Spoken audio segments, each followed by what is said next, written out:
नमस्कार विद्यार्थी मित्रांनो, आज आपण कालखंडानुसार इतिहासाचे पडणारे प्रकार या संदर्भात माहिती घेऊया। सर्वप्रथम अतिप्राचीन इतिहास सन 400 पर्यंत। अतिप्राचीन इतिहासाचा प्रारंभ मानवी उत्क्रांतीपासून इसवी सन पूर्व 3500च्या मेसोपोटेमियातील सुसंस्कृत मानवापासून की इसवी सन पूर्व 2500 वर्षाच्या सिंधू संस्कृतीपासून याबाबत थोडेफार मतभेद आहेत। मात्र इजिप्त ग्रीसच्या संस्कृतीपासून इतिहासाचा प्रारंभ मानण्याची परंपरा आहे। इजिप्तमधील नाईलच्या तीरावर व भारतात सप्तसिंधूच्या खोऱ्यात वसाहती झाल्या। तो कालखंड इसवी सन पूर्व 3ऱ्या शतकाचा आहे। या प्रकारात इसवी सन पूर्व ते 400 पर्यंतच्या कालखंडातील ऐतिहासिक घडामोडींचा समावेश होतो। यानंतरचा कालखंड पाहूया प्राचीन इतिहास इसवी सन 401 ते इसवी सन 1000। या प्रकारामध्ये इसवी सन 401 ते इसवी सन 1000 पर्यंतचा कालखंड मोजला जातो। आपल्या देशातील ऐतिहासिक घटनांचा विचार करता जैन बौद्ध धर्माचा उदय, शक, हुन, कुशाण या परकीयांची आक्रमणे व मगध, मौर्य आणि गुप्त घराण्याची सत्ता यांचा समावेश होतो। यानंतर मध्ययुगीन इतिहास इसवी सन 1001 ते इसवी सन 1700 पर्यंत। इसवी सन 1001 ते इसवी सन 1700 पर्यंतचा कालखंड या प्रकारात येतो।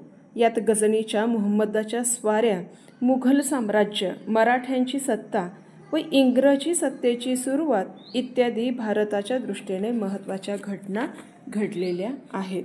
यानंतरचा अर्वाचीन किंवा आधुनिक कालखंड जो इसवी सन 1701 पासून पुढे सुरू होतो। इसवी सन 18व्या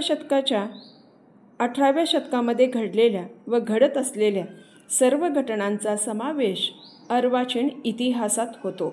2 जागतिक महायुद्धे, अमेरिका, रशिया, भारत इत्यादी देशात घडलेल्या राजकीय उलथापालथी, जगातील औद्योगिक क्षेत्रातील वाढ व विज्ञानाचा प्रसार यांचा समावेश इतिहासाच्या या प्रकारामध्ये होतो।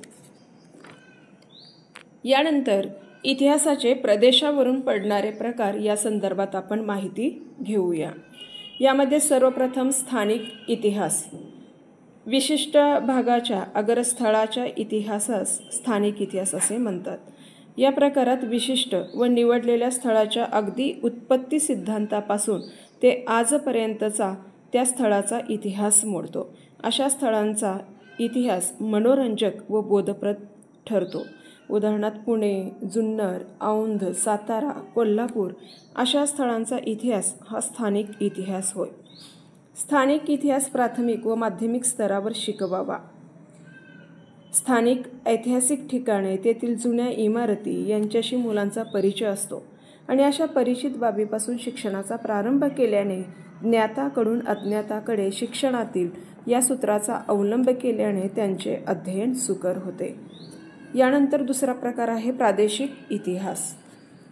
जे देश विस्ताराने मोठे आहेत व ज्या देशात स्वयंपूर्ण असे प्रदेश आहेत त्यांच्या बाबतीत प्रादेशिक इतिहास लिहिला जातो। आपल्या देशाचे उदाहरण घेतले तर महाराष्ट्र, उत्तर प्रदेश, गुजरात, कर्नाटक इत्यादी राज्य आहेत आणि या राज्यात पूर्वी ऐतिहासिक घटना घडल्या आहेत। या प्रदेशाच्या इतिहासाला प्रादेशिक इतिहास म्हणतात। या प्रकारात राज्याचा स्वतंत्र इतिहास लिहिला जातो व त्यात राज्याच्या प्रगतीचा आढावा घेतला जातो। प्रादेशिक इतिहासाचे क्षेत्र त्या प्रदेशापुरतेच मर्यादित असते।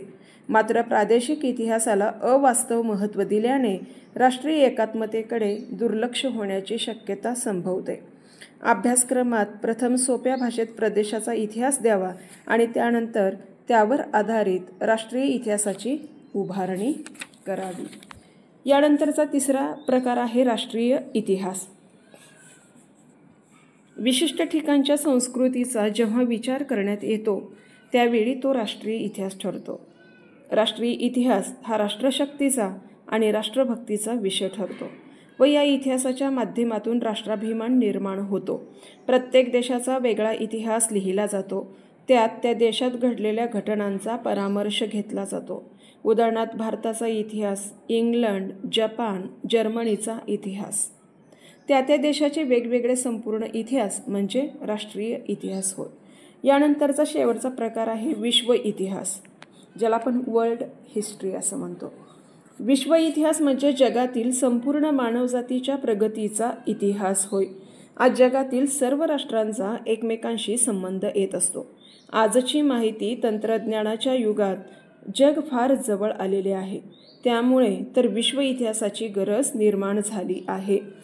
जगाच्या इतिहासातील योग्य घटनांची व व्यक्तीची निवड करून अगदी 11 वर्षाच्या मुलांना समजेल व वाचण्यास मौज वाटेल अशी या इतिहासाची निश्चितपणे रचना यामध्ये केलेली दिसून येते.